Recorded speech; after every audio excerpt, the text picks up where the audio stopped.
Hello and welcome to Eye on Oakland. I'm Chuck Moss, your host, and we're actually in studio after 4 years to flatten the curve, and the curve is clearly flattened. So here we are. It's great being back, but we are still doing guests from remote because we can frankly get guests better that way. So we have one of our favorite people, Lisa Brody, who is the news editor for the Downtown News magazine, which you're really the last man standing. Nobody else is covering the stuff anymore. Free the news, the Oakland Press, God bless them, but they're gone. You are still here and covering the waterfront. So welcome to the show. Thank you very much. Yeah, we're still pounding the pavement, watching the meetings, covering them, and trying to be the eyes and ears for everybody.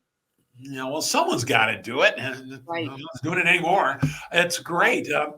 But anyhow, so I'm just going to give you the hardball question here. Okay. What's going on? What's going on? What's Well, going on? we're watching a lot of, I think, civil discourse in the communities where people really want to have more than have their say in the communities, but feel that even if they're one lone voice, they believe that they speak for everyone. And for both elected officials, for uh, city or township staffs, it can be difficult because it's a lot of different voices coming at them, and it's not always a consensus, and that's sometimes troubling. Well, what And else then is new? what else is new? Yeah, No, exactly. like this is, people are at least in Birmingham, everybody is going to have their say, whether it just be one person or not. That's true, and you see that in Bloomfield Township as well. I think it's a pendulum, and sometimes it's more cohesive than other times. The other thing we're seeing is, and I think as someone who's been around Birmingham and Bloomfield for decades and decades, you and I have seen the downtown change over time. It's a little troubling to see all the vacancies along West Maple right now, whether from stores just choosing to leave, that their business isn't strong enough because they've gone out of business, or because of landlord issues. And that's that part of West Maple is really the prime real estate of downtown. And I think that's a significant issue. And I know that both residents and visitors are really reaching out to us and asking us about that right now. And I think that is of concern to everyone. Well, it was a huge loss to lose. Let's just say the great Richard Astron. I mean, Richard Astron was the pillar of the community, and he did more for Birmingham than any 10 city commissioners, myself included. So, for him to retire and leave, that just leaves an enormous hole. Without a question. He's still on the Birmingham Shopping District, the BSD board for now. I have not spoken to him recently, so I really don't know if he's continuing to stay. He is and has been the definition of a civic booster, involved. Besides being an excellent businessman, he is just a volunteer of the greatest magnitude. He and his brother just have given and given and given, both from their store, but also their time. And the amount of, involvement has just, and they're not the people who necessarily want to have, oh, look at me, but they've always been quiet forces and involvement, and really from a passion for making Birmingham a better place to live, work, and do business in. Well, to see, the replacement with chains, and I got nothing against chains. I got nothing against Warby Parker. I'm wearing Warby Parker glasses right now, but nonetheless, although I will say the downtown Warby Parkers has Verner's on tap, and I asked them if they would do that. Do they? They didn't. I'm like, what? No. But anyhow, the deal is that it's not the same when you have the person owning the business and the building is right there behind the counter and you can talk to them. I don't disagree. I think it's a real change, and it's a matter of wondering how it also, that's now the fourth eyeglass store in a very, in 3 blocks in down on Maple, and then just around the corner you have another chain, but you have two locally owned eyeglass stores with optic and shades. And how many can downtown support is unknown.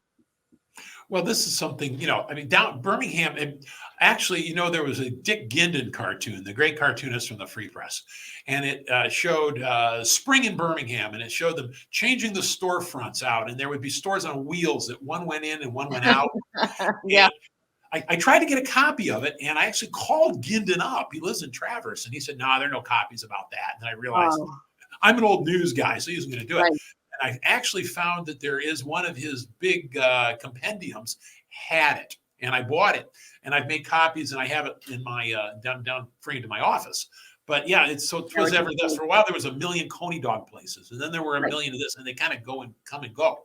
So what is Restoration Hardware? I mean, I'm actually looking forward to that, although it will. I am too. Blow a hole in my home budget, but still. Yes, and I think the restaurant will be a magnet. Some stores are what they call, more destinations, and they bring other stores, other shoppers that come to other stores, which, as we know, Anthropologie was. It brought people to Birmingham, and then they would go shopping to other stores, and that was a great thing. And I think Restoration Hardware will be that kind of store. People will come and shop and browse. The restaurant, my husband and I just had dinner at the one in West Palm Beach in Florida. It was stunning, as well as really very good. It might not be a huge menu, but really lovely. And I think it'll be that kind of a catalyst for downtown Birmingham, where people will come from miles around. And I had seen research a couple of years ago that said that a Restoration Hardware can bring from like 250 miles in every direction. So that's really a magnet. And then once they come, it might be a wait, or they'll just, peruse up and down. And I think that's going to be a real draw and extend along with the Daxton. It'll extend the downtown down South Old Woodward, which has not always been as revitalized. And that just makes downtown bigger and more exciting to visit. And that's a really great thing. And then for all the smaller shops that maybe don't have as much visibility, but people, as they wander, will wander in and out. And that makes it a very exciting thing to happen for downtown Birmingham. Well, the downtown, the south end of downtown is obviously going to, it's going to bloom. First of all, 555 building is going to have to up the game on their streetscape. I mean, I got to say, 1970 or whatever, that was great, but it's it's really got, and it can be done. It's not that it was hard, expensive, but my only worry is parking. I mean, parking down there, I don't get down to that end of town as much as I would, the center, south of the Daxton, which, by the way, is a very good bourbon old fashioned, I must say. But still, what do I know? Well, they seem to have quite the vibrant bars, so that's great, and they're a beautiful addition to downtown, whether that's your taste or not. But they've revitalized that corner, which had been, basically a parking lot.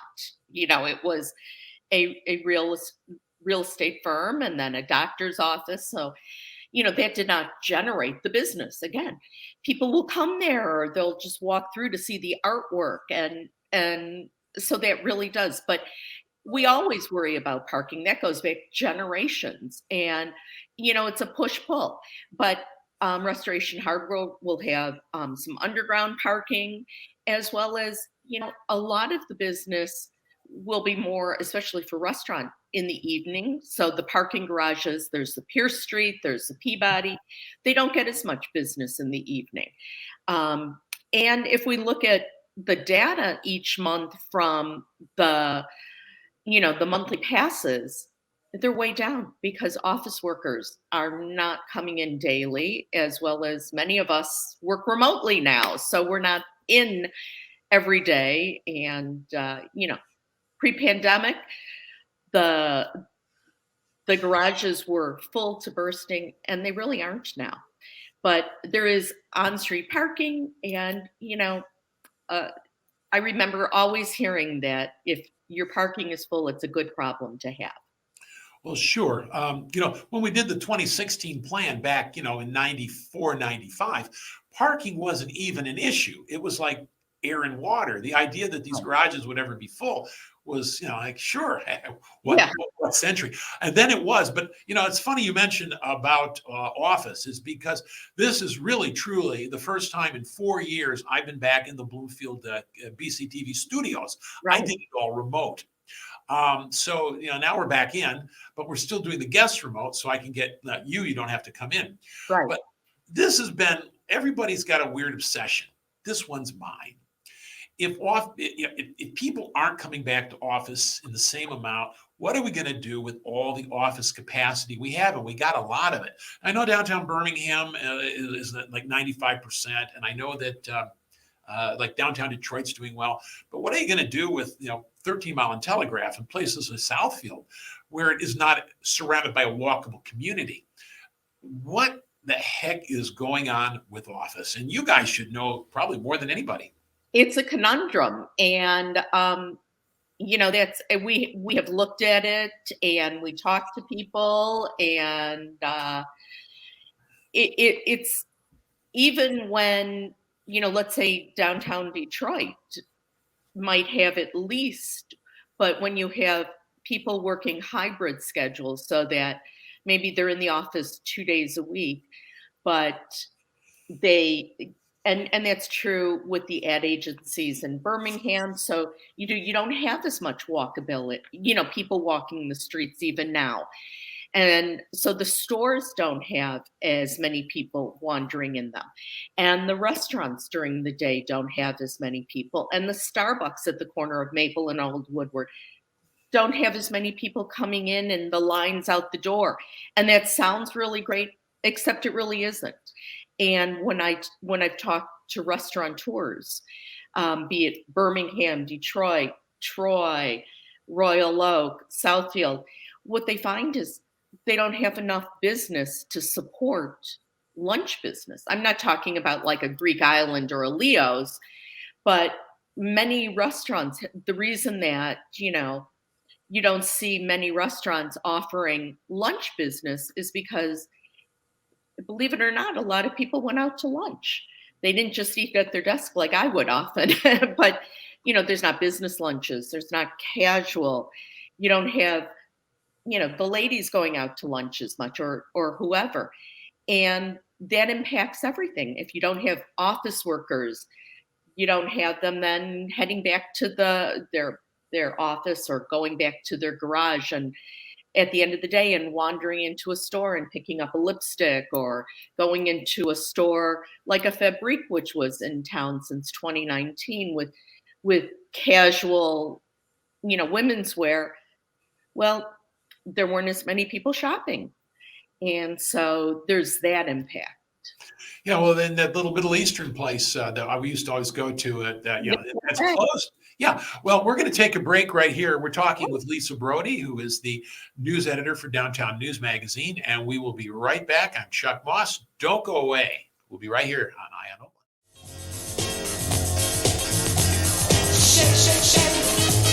Shake, shake, shake. Shake, shake. Shake, shake. Oh, shake, shake. Shake, shake. Oh, shake, shake. Shake, shake. Oh, shake, shake, shake. Welcome back to Eye on Oakland. Chuck Moss, your host. We're talking with Lisa Brody. And if anybody knows what's going on, it would be her as a news editor of Downtown News Magazine, which is really the last media outlets still actually covering the area, and the Birmingham City Commission. I guess we have to. There certainly seem to be. It's a sign when the township is really stable. Birmingham seems to be kind of a lever. But what's going on with the City Commission? Well, they seem to be at odds right now. Hopefully they'll find their path. They have a newer city manager, Jana Ecker, but she's not really new because she's been with the city for 22 years in a lot of capacities. And she knows the city inside and out. She's a former planning director, the former assistant city manager. She was trained by Tom Marcus, who was the best of the best.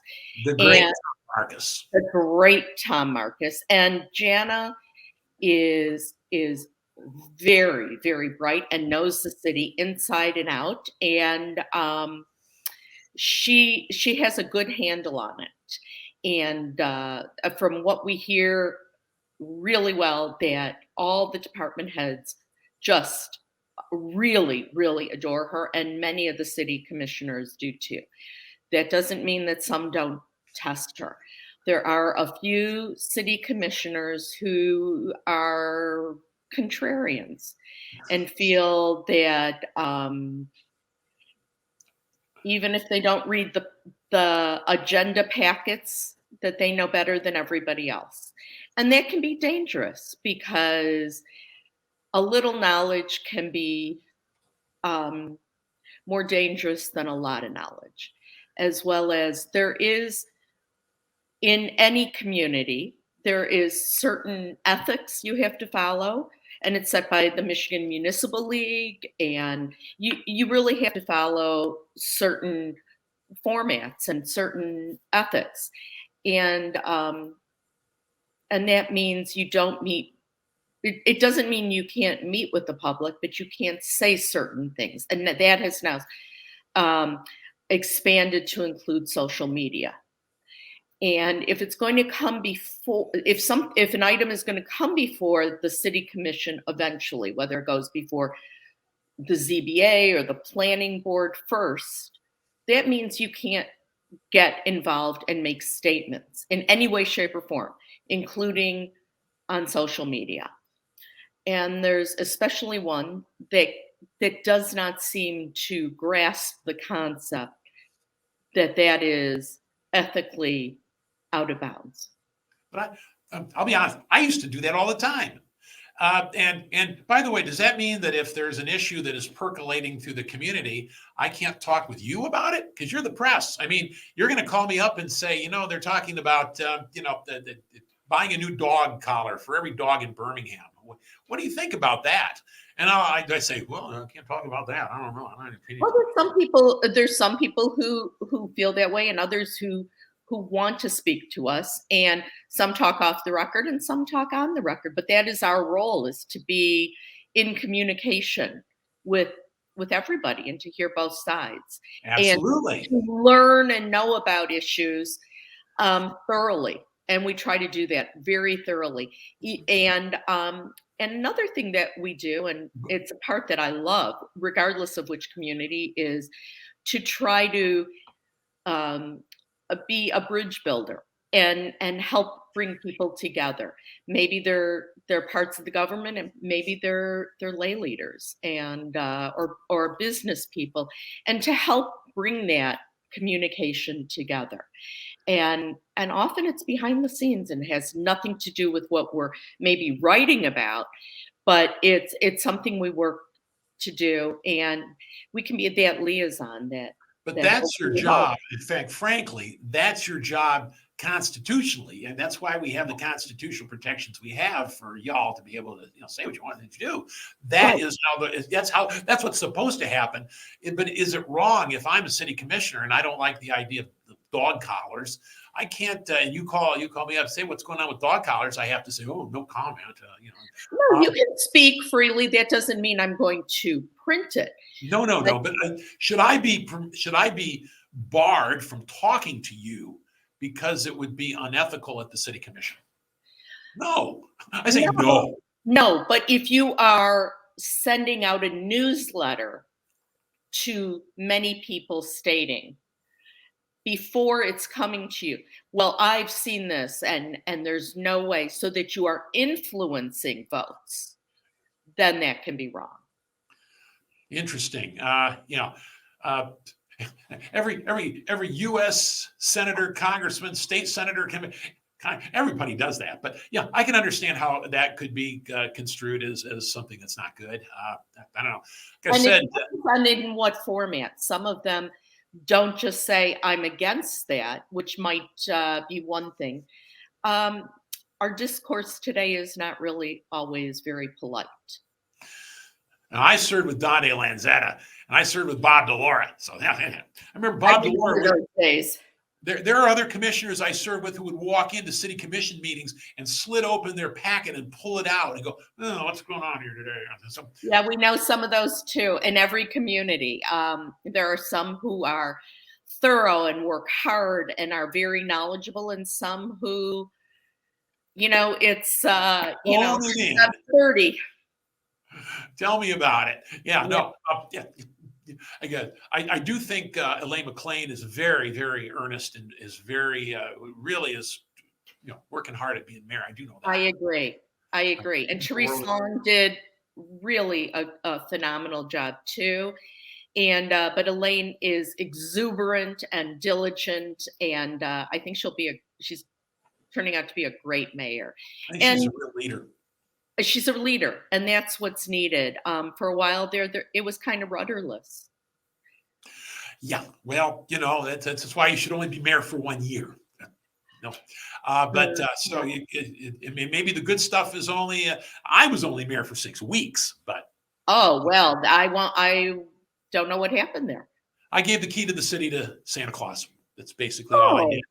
And then I quit to be county commissioner. This is my first time around, but yeah. So I got sad news though. Really, this is to me very sad. The Maple Theater is closing. I know. I have so many good memories going back, I think, to when it opened, when it was the Maple 1, 2, 3, and so many great movies seen. And on one hand, I'm so sad, and then I look and think about the last few years and how few movies my husband and I have gone out to see because of streaming and COVID, and I think we've only seen one movie there.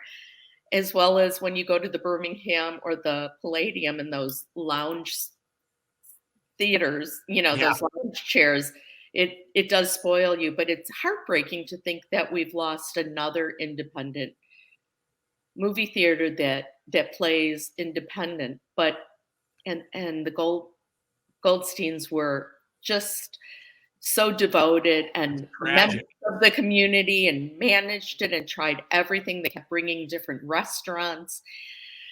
I think it's really a sign of the times, so much besides COVID, but just, I don't know about you, Chuck, but streaming services have made it really convenient to watch whatever we want, whatever time we want to watch it.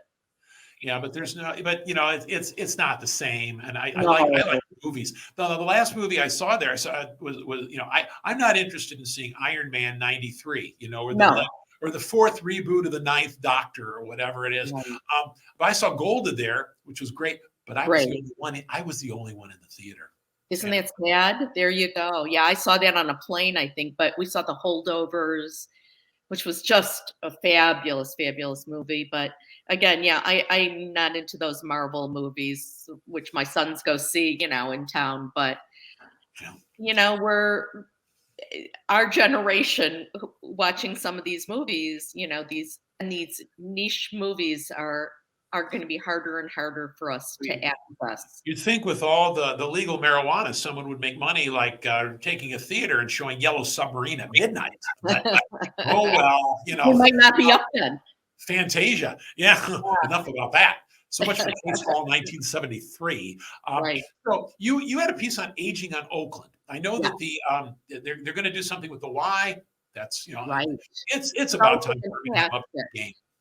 It has been a long time coming in Birmingham. Bloomfield Township has had a magnificent senior center, and it is supported by a public millage, and it has all these services, and it's about time that Birmingham has had one. And the Y has been underutilized for a long time. I mean, I took my kids there for swim lessons a gazillion years ago, and it was run down then. Did I teach then? I I taught. Yeah. No, I taught Pike's 3 to 5-year-olds swimming for 22 years at the Wow. Birmingham Y. So, yeah. Yeah. But yeah, it had its rundown elements in the early '80s, believe it or not. Yeah. And okay, it's too bad because I Yeah. want to. Where do I take my baby grandson? Well, Goldfish Swim School. True. Yeah. So, but we're as a society, we've been talking about the silver tsunami back in the zeros, and now Right. it's here. I mean, It is here. I'm 70. What can I say? So Yeah, and much less, besides that I'm in my 60s, I'm dealing with aging parents. So I'm in that sandwich generation. So we all have it in so many ways. yeah, well, it's going to be the future is here, but we got to hopefully we can having kids come in because otherwise, one thing about the real estate market I understand is that people aren't moving. Now, I'm not going to move. I like my house. I want to stay there forever. And the wiener dogs don't want to move either. Well, But the that's deal the problem. That's why younger people can't come in is because our generation doesn't want to sell their house. and some of them can't. I mean, with the interest rates the way they are, it becomes very difficult. Downtown, in the little starter homes are all going down, being made into bigger houses, Right. which you can't really stop, but that does take an element of starter homes out of the community. It does. It does. It's a problem. But it's the market forces. Yes, well, it's those are problems of success. Well, I do Right. know that now, real quick, because we're going to run out. Are they going to really narrow Woodward Avenue at Birmingham? They are really seeking to do that like they did in Ferndale.